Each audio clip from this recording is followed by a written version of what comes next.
টাকার সমস্যা কত রকম দেখুন ভাইরা, কি অবস্থা। সামান্য 30-40 টাকার জন্য কোথায় বসে চুল কাটায়, তাও আবার নাপিত। বিশাল চিন্তা করা যায় না। এই যুদ্ধের জন্য কি বাজার ঘাটে উঠতে পারছেন না নাকি? যুদ্ধ ধার ধারি সেই দেশে মরে গেছে, আমার দেশে কি? আমার দেশে তার এক দেশে চিন্তা কি? এইখানে বসে চুল কাটাকাটি কাটবো না? অভাবগ্রস্ত মানুষ, বাজারে অভাবগ্রস্ত মানুষটা বাজার ঘাটে কয় টাকা নেয়? 30 টাকায় নিলে নাই 60 টাকা। 60 টাকার তাহলে তো ঈদ ভালো হবে না। না পরপর না, পরপর বুড়িয়ে যায়। আমাদের এখানে খাল খনন করে দেবে ওটা। এখন তাহলে করে 1 কেজি গরুর গোশের দাম কত? প্রায় 800 ধরো।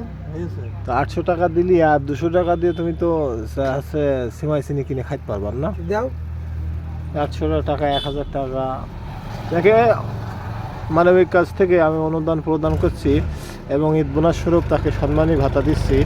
তো হচ্ছে যে সান্দগঞ্জের টাকাটা নিয়ে আসো তো। লোক বন্ধু করে যাচ্ছে তো টাকাটা নাও।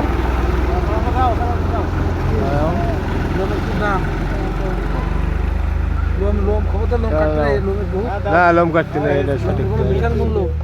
এটা সঠিক তো। তো আমি অনুদান হিসেবে দেব। তো চিনি চেয়েছে 1000 টাকা। তো দেখা যাক সর্বোচ্চ কত দিলে তুমি খুশি হয়। এদিকে সব দিতে পারো। 1 2 3। আমি 1000 টাকা চাইছি, 500 টাকা বেশি দিয়েছেন। এখানে আলহামদুলিল্লাহ। টাকা দিয়ে কি করবে? এই টাকা দিয়ে আমার এই সিমাই চিনি কিনতে হয় না, বাড়ি বাচ্চা কাচ্চা আছে না? কিনতে হয়, নিয়ে আছে, পোতা ছেলে আছে, ওদের নিয়ে সবাই একসাথে মিলেমিশে একটু খাওয়া, এটা আমাদের দোয়া রইল। হুজুরি দিতে হবে না।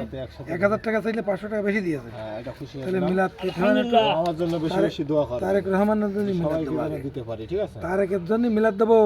সেটা দিয়ে নেন। আমার জন্য বেশি বেশি দোয়া করবেন যাতে আরো 10 জন নারায়ে দিতে পারে, তাকবীর। ঠিক আছে? ওকে, ধন্যবাদ। ভালো থাকেন, ঠিক আছে, ঠিক আছে। সুস্থ থাকেন।